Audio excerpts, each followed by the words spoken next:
नमस्कार दोस्तों, मेरा नाम है हरीश भाषणे। स्वागत है आपका आपके अपने YouTube चैनल पर जिसका नाम है इनसाइट ट्यूटोरियल्स। तो जैसा कि हम अपने पिछले लेक्चर तक हर्षवर्धन के बारे में पढ़ चुके थे, उनके बारे में कुछ इंपॉर्टेंट फाइंडिंग्स थी वो भी हमने पढ़ ली थी। तो आज हमारा नया टॉपिक है अर्ली मिडीवल्स के बारे में। अर्ली मिडीवल में हमारा ज्यादातर जो मेन फोकस रहेगा वो सोलंकी डायनेस्टी, गंगा डायनेस्टी और चंदेला किंग्स के ऊपर रहेगा। सोलंकी डायनेस्टी रूल करते थे गुजरात से, चंदेला किंग्स रूल करते थे खजुराहो से और गंगा डायनेस्टी रूल करते थे उड़ीसा से। इसमें कुछ इंपॉर्टेंट टेम्पल्स जो कि इन डायनेस्टीज के अंदर बनवाए गए थे, कुछ इंपॉर्टेंट आर्किटेक्चर साइट्स वो हैं।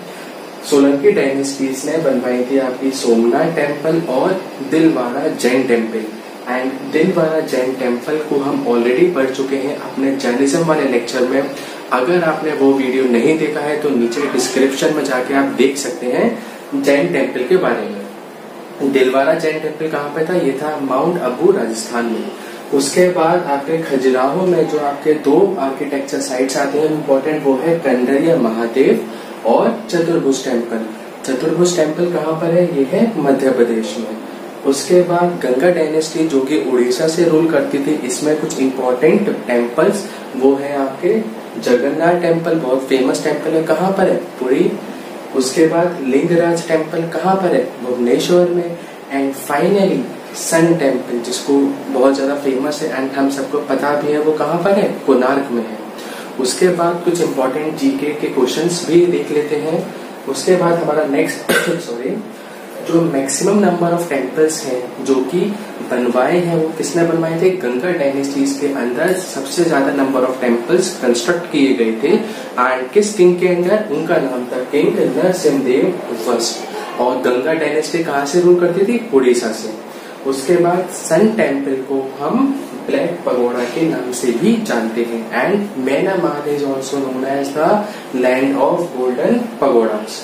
उसके बाद हमारी नेक्स्ट चीज आती है the age of 3 empires in north India. Age of 3 empires in north India ये एक टॉपिक ऐसा है जिसके बारे में हम डिटेल में भी पढ़ेंगे अपने नेक्स्ट लेक्चर में भी।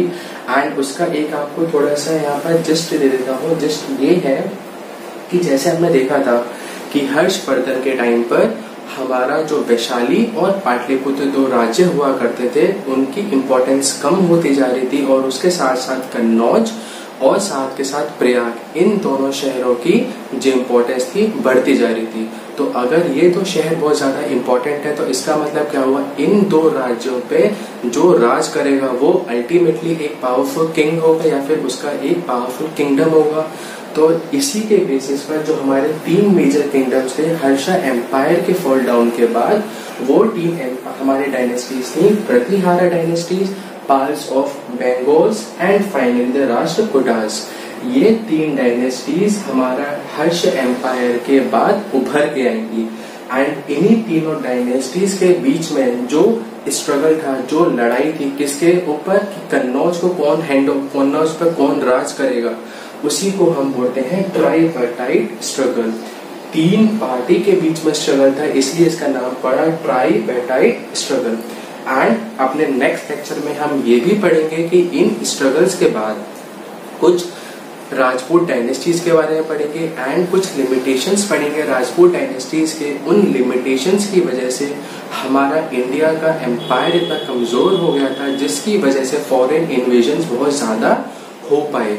एंड उन फॉरेन इन्वेजन्स की वजह से जो हमारी नेक्स्ट एरा आएगा जो कि दिल्ली सल्तनत आएगा, उस दिल्ली सल्तनत का जो नींव रखी गई थी वो यहीं पर थी कि जब हमारे इंडिया की खुद से अंदर से पॉलिटिकली इतना वीक हो चुका था, हमारे अंदर कोई यूनिटी नहीं थी उस टाइम पर, जिसकी वजह से फॉरेन इन्वेजन्स आसानी से हो पाए थे।